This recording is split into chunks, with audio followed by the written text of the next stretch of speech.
I never thought the land I inherited from my grandfather, 200 acres of untouched shoreline wrapped around a crystal-clear inlet, would become the center of a bitter war between me and an HOA so greedy, so brazen, that they thought they could bury me in permits, backroom deals, and bulldozers. But they underestimated the one thing I had they didn't: patience.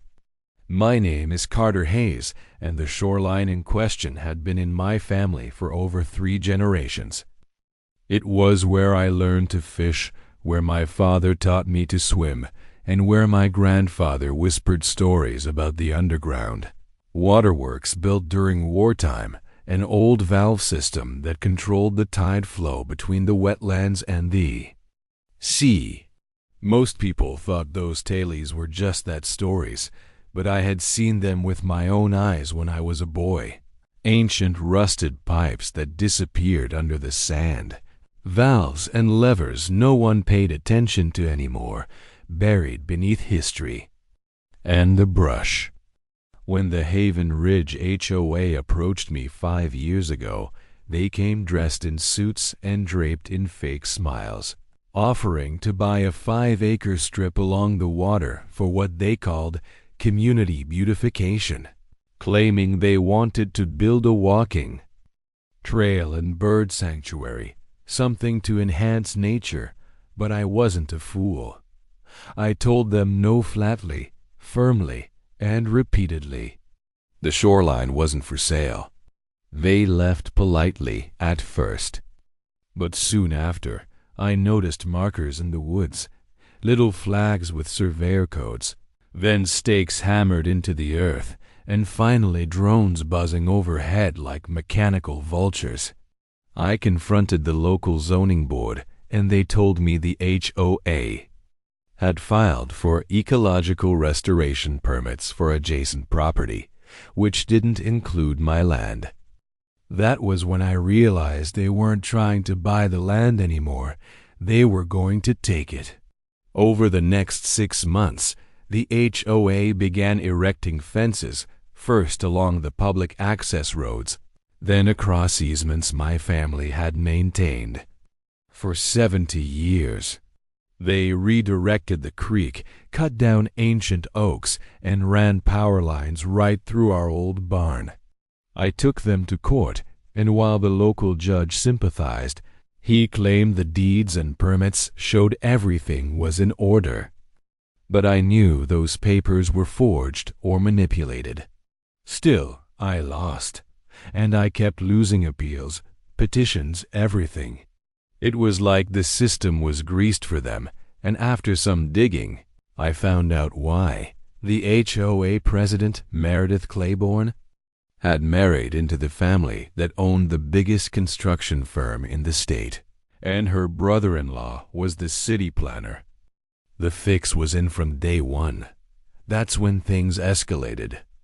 Without warning, heavy machinery rolled onto my property one morning, and within a week, the HOA broke ground on what they called Haven Ridge Coastal Estates, a 150-mansion development, stretching along the water, built like a cancer growing across my family's land. I filed every injunction I could, but nothing stopped them. The shoreline was dredged, mangroves destroyed, and concrete foundations poured before I could even react. My mailbox was stuffed with HOA violation letters for things like failing to maintain uniform curb appeal on property I legally owned and never agreed to be part of their HOA. The final straw came when I returned home one evening to find a bulldozer parked on my front lawn and surveyors marking my porch as Phase 3 expansion. I lost it. I stormed the HOA office more like a country club than an office and demanded answers.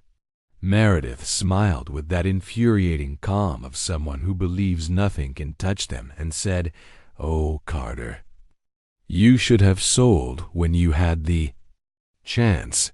Now we're reclaiming this space for the community." She actually used the word reclaiming, as if my family's legacy was squatters' property.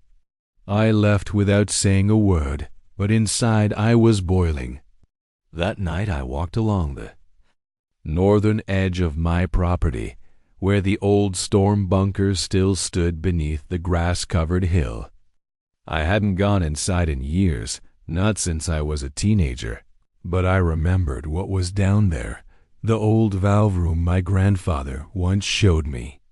I found the hatch half buried and rusted shut. It took me 2 hours to pry it open. Inside, the air smelled like rust and wet earth. The walls were lined with corroded gauges and pipes running in every direction, labeled with faded tags like Flood Channel 7A and Drain Gate East. And then I found it, the main valve big, red, and still intact. There were warning signs. Around it, property of U.S. Coastal Defense, 1942. Do not operate without authorization.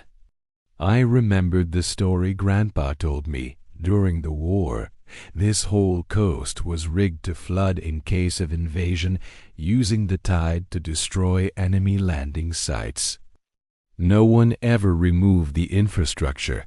It just got forgotten. But it still worked. I turned it an inch, just to test, and somewhere far off, I heard a groan ripple through the earth, like a sleeping beast shifting beneath the sand. I closed it immediately, my heart pounding. The power was real. I knew right then what I had to do, but I wasn't going to do it in anger. I planned every detail over the next 3 months. First, I gathered evidence drone footage, hidden cameras, and drone scans of the construction expanding well past the legal boundary. Then, I traced the bribes, email leaks, whistleblower tips, even a few contractors who were willing to talk. For the right price, I filed everything in a massive case folder and sent anonymous copies to the State Environmental Agency, 2 newspapers, and Allow Your Friend in Austin. Then I waited. On the surface, I played along. I stopped protesting, waved to the construction crews, even attended a community barbecue where Meredith toasted the completion of Phase 1. But all the while, I was studying the tide charts, calculating the Tavivikalefa moon cycles, and checking the valve's pressure levels daily.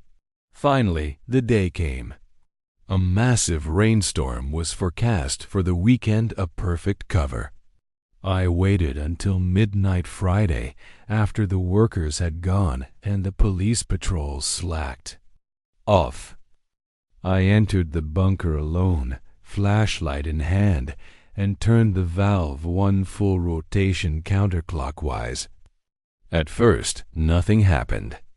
Then a loud metallic groan echoed through the tunnel, followed by a low hiss. I sprinted to the surface and climbed the hill. Below me, the retention walls, those newly built around the HOA mansions, shuddered, then crumbled as a rush of water surged through the underground flood channels. The sea had returned to claim its own. Within 30 minutes, the basements of half the mansions were flooded. By dawn, entire streets were submerged in brown water. Police cars waded through the mess, alarms blared, and Meredith stood waist-deep on her front lawn in her designer suit, screaming for someone to shut it off. But no one could find the source. I stood on my hilltop, dry and untouched, watching the chaos unfold with a quiet satisfaction. The news helicopters came first, then the city officials, and finally the federal investigators. I stayed silent, never admitting a thing. My land was untouched, my boundaries intact, and every permit they had used was now under federal scrutiny. But this was only the beginning. Meredith would fight back, of course, But she didn't know that the water wasn't finished rising yet. The following week unfolded like the climax of a thriller written in slow motion, sirens blaring, helicopters whirring, HOA board members scrambling in soaked suits and ruined heels through waterlogged streets that had once been paraded as luxury. Drives for prospective buyers now reduced to ghostly canals where furniture floated like derelict lifeboats. But through it all, I remained still and silent atop my hill, watching as investigators, reporters, and emergency officials descended, like flies on the carcass of Haven Ridge's coastal paradise. The water refused to recede because I wouldn't let it. Every evening, under cover of darkness, I slipped back into the old bunker and gave the valve another half-turn, gradually increasing the flow of seawater through the century-old underground system that had once been designed to repel invaders but now served as my weapon against corruption. The water pressure twisted steel, swelled concrete, and carved through manicured lawns like a knife through butter. The HOA filed an official complaint with the city, claiming that an unidentified natural surge had compromised their drainage systems, but experts quickly ruled out hurricanes, tidal anomalies, and engineering flaws.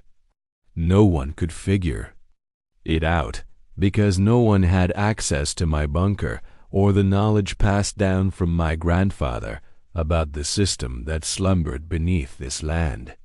Still, the enemy didn't retreat, they regrouped. Meredith Claiborne, though humiliated and furious, emerged in front of a news crew 2 days after the flood in a tailored black pantsuit with her trademark icy smile, declaring that Haven Ridge would rebuild stronger than ever, that the flood was a temporary setback, and that any rumors of foul play were just that, rumors. She made appeals to the spirit of community while flanked by police officers, and I knew that was no coincidence. That same night, 2 black SUVs parked just outside my gate, and 3 men in suits came to speak with me, pretending to be representatives from the Department of Infrastructure, but asking oddly personal questions about my routines, my power sources, and the last time I had accessed any private mechanical areas. I fed them a warm smile and said I'd lived here for over 40 years without a single complaint and offered them lemonade, which they refused. When they left, I followed them at a distance and watched as they met with Meredith outside the HOA clubhouse, which was now operating from a temporary trailer because the original had taken on 4 feet of water and a catfish infestation.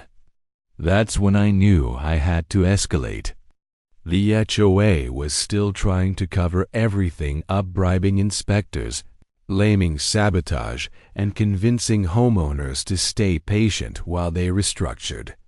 But the truth was already starting to leak, just like their foundations. A few whistleblowers from within the HOA reached out to me anonymously. One of them, a young planner named Ella, who had realized too late that her degree in environmental design was being used to greenwash illegal development. She provided me with blueprints that proved the mansions had been constructed over protected wetlands, falsifying soil stability reports, draining marshes without permits, and rerouting natural springs. This was the evidence I needed to bury them. I compiled a second dossier and submitted it directly to the EPA and a non-profit legal group known for bringing down powerful real estate empires. Meanwhile, I kept the pressure steady literally. Each night, I made slight adjustments to the valves, alternating which tunnels flowed and how fast. One by one, the artificial barriers around the mansions collapsed, not catastrophically, but enough to render the homes uninhabitable. Mold set in. Septic systems backed up. power lines shorted. Families who had invested millions into these glossy HOA dreams now found themselves ankle-deep in swamp water and up to their necks in legal chaos. The HOA sent a zest letter to me, hilariously accusing me of environmental terrorism. I laughed out loud. My lawyer laughed even harder. I countered with a trespassing lawsuit, backed by aerial photos showing the HOA's construction violating every known setback rule. Then came the subpoena. The state launched a full investigation into Haven Ridge. Meredith was served while on live TV, an image that went viral instantly. She tried to act unfazed, but her face cracked for the first time. Her voice trembled. The empire was fracturing, but she didn't go down easy. Within days, Meredith filed a motion to forcibly acquire my land under the claim of eminent domain for public necessity. It was a long shot, but with the city council in her pocket, it wasn't impossible. That's when I revealed my ace. Remember that old bunker? It wasn't just a valve room. Buried deeper beneath, it was a forgotten war era command center, complete with concrete blueprints and government seals. My grandfather had kept everything: photographs, letters, decommission orders. I called in a historical preservation expert who confirmed the site as a federally significant structure. Within 48 hours, my land was designated a protected heritage site, placing it outside of the city or HOA's jurisdiction. Meredith's motion died in committee. Her power was slipping fast, and now the homeowners, once loyal, now furious, began turning on her. Lawsuits piled up. People wanted refunds. Contractors pulled out. Some homeowners even banded together and formed an anti-OA coalition, naming me an honorary member and asking for my help to reclaim their dignity. I wasn't interested in leadership. I just wanted justice, and I wasn't done. I knew Meredith had one last card to play brute force. That night, I caught 2 men in black trying to break into my bunker. I had installed motion sensors and floodlights weeks ago, so by the time I reached them with my shotgun, they were already half-blinded and ankle-deep in mud. They ran, but not before I got a photo of their license plate. The truck was registered to Claiborne Holdings, the shell company Meredith used for her real estate dealings. I filed a police report, but more importantly, I leaked the footage to a local news station. The public was beginning to see what kind of monster ran their so-called community. Meredith tried one final Hail Mary, a press conference claiming she was stepping down for health reasons and transferring control of the HOA to a new board. But it was too late. The flood wasn't just water anymore. It was political, financial, reputational. The FBI opened an investigation. The state froze all HOA funds. And the new board?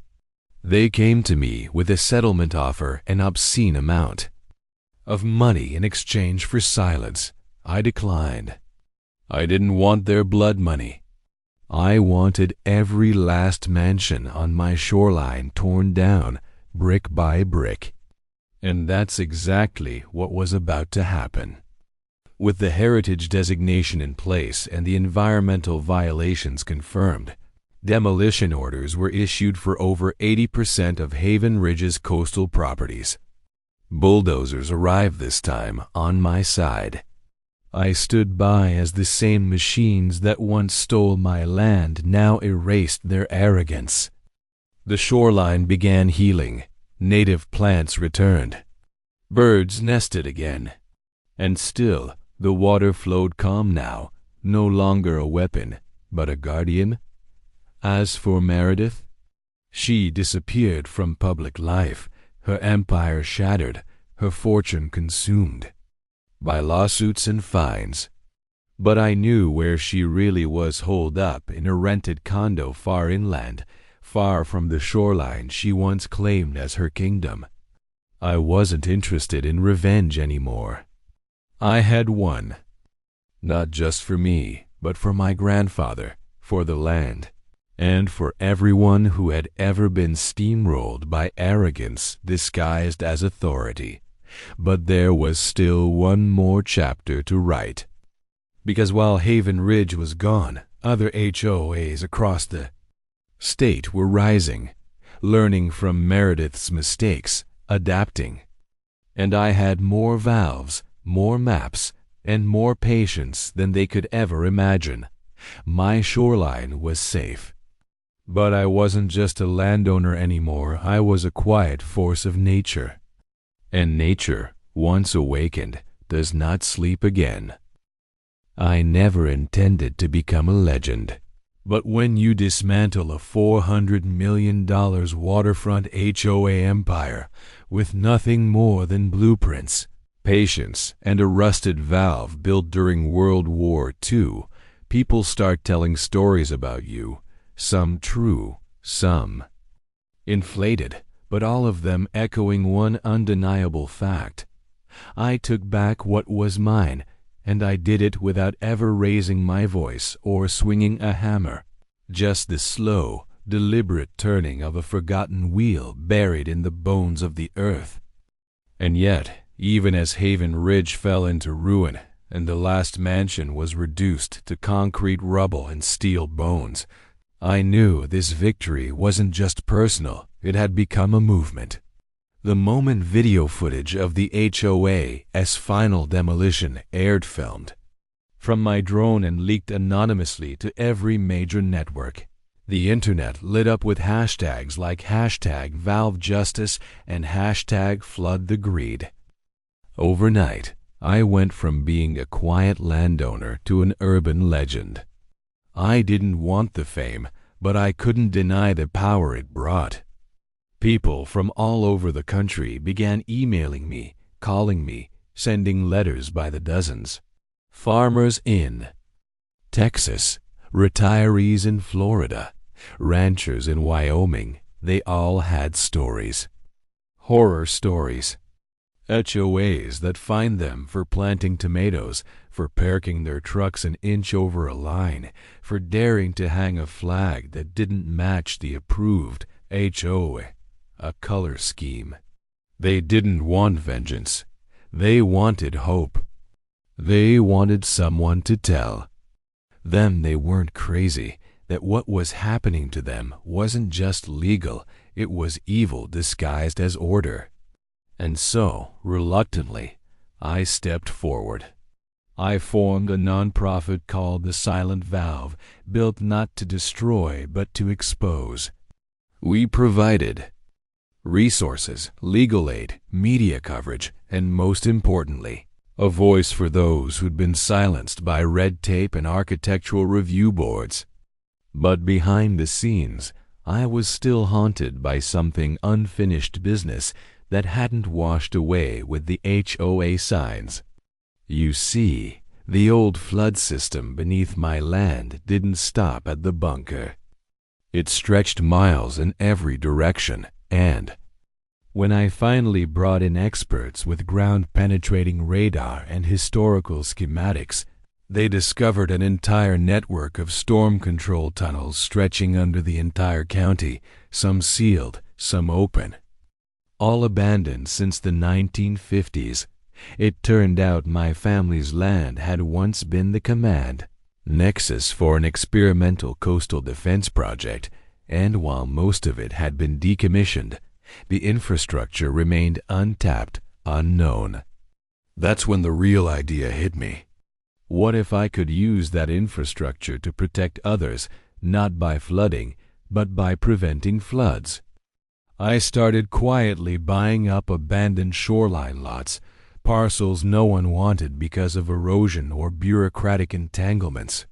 I rebuilt the flood control system, modernized the valves, reinforced the tunnels, and created a private shoreline defense grid that could be activated when cities failed to prepare, because they always failed to prepare. But I never forgot Meredith Claiborne. I hadn't seen her since the day she was forced to sign the final demolition order in front of federal agents, her designer sunglasses unable to hide the tears of defeat. Most assume she'd fled the country, her reputation in tatters, her finances drained by settlements and legal fees. But I knew better. People like Meredith don't disappear, they regroup. And sure enough, I began hearing whispers. A new development in a coastal town 2 counties over. Same architectural firms, same PR agencies, and behind it all, a new LLC called Silver Rise Properties with no real owner listed, just a board of anonymous investors. I drove out there myself one night. The land looked familiar, another beautiful shoreline, dotted with bird nests and wetlands, now covered in construction flags and excavation machinery. And standing at the center of it all, barking orders in a hard hat and black suit, was Meredith. Her hair was shorter, dyed darker, but I recognized the posture, the arrogance, the way she gestured like she owned the horizon. I watched from the tree line unseen, and I knew she hadn't learned a thing. She hadn't changed, she just found a new shore to conquer. I didn't confront her. I didn't need to. Instead, I walked the perimeter of the site and found, just like before, the signs of greed. Protected land being cleared without permits. Drainage ditches rerouted, endangered species displaced. It was the same playbook. But now I knew how to stop it. I activated a satellite surveillance system I had installed through the Silent Valves partnership with a tech nonprofit. Within hours, we had footage of illegal dumping, crews working without safety protocols, and restricted zones being bulldozed. I sent it all to the EPA, the Army Corps of Engineers, and a few hungry journalists with large followings. Then I called in a favor. One of the drone engineers I'd helped protect from HOA retaliation 2 years ago had moved up in the FAA ranks. He flagged Silver Rise's equipment for inspection. Work halted. Meredith vanished from the site. This time I didn't need to turn any valves. The system I'd built did the work for me. The press began calling me the Land Whisperer, and while I hated the name, I understood its value. It wasn't about flooding anymore. It was about balance. The water could cleanse, or it could drown, or it could drown. It depended on who controlled the flow. And now I controlled it. Back home, my shoreline had become a haven in the truest sense. What was once a battleground had transformed into a sanctuary. The native plants had returned in force. Herons nested along the creek, and school children came on field trips to learn about conservation. The bunker was sealed now, the valve locked behind a steel door, not to hide it, but to protect it. I built a small museum around it, honoring the history of the coastal defense system, my grandfather's legacy, and the quiet war we had won without fanfare. On the 1-year anniversary of Haven Ridge's fall, I stood on the same hilltop with a new sign that read, Protected Shoreline, Community Trust, no HOAs allowed. And yet, I knew that peace was never permanent. Greed has a way of reinventing itself. That's why I trained others, landowners, whistleblowers, even former HOA members who had seen the light. We created a network across the country. We mapped forgotten flood zones, hidden waterworks, and abused properties. We didn't encourage destruction, but we ensured defense. We became the quiet resistance to unchecked development, not with rage, but with strategy, patience, and the occasional well-timed valve. As for Meredith, last I heard, she was trying to launch a podcast about community restoration from a rented house in Arizona. No one listens to it. Her empire is gone. Her face is a meme. But me, I walk my shoreline each morning with a thumboo cup of coffee, listening to the tide whisper through the reeds, a sound older than ambition, softer than revenge. And I smile not because I won, but because I protected something worth more than any mansion, the right to peace, space, and silence in a world that's forgotten how to leave things untouched. And if anyone ever tries again, if another HOA thinks they can swallow what doesn't belong to them, they'll find that the ground beneath them holds memories, pipes, and pressure, and someone who knows exactly how to use them.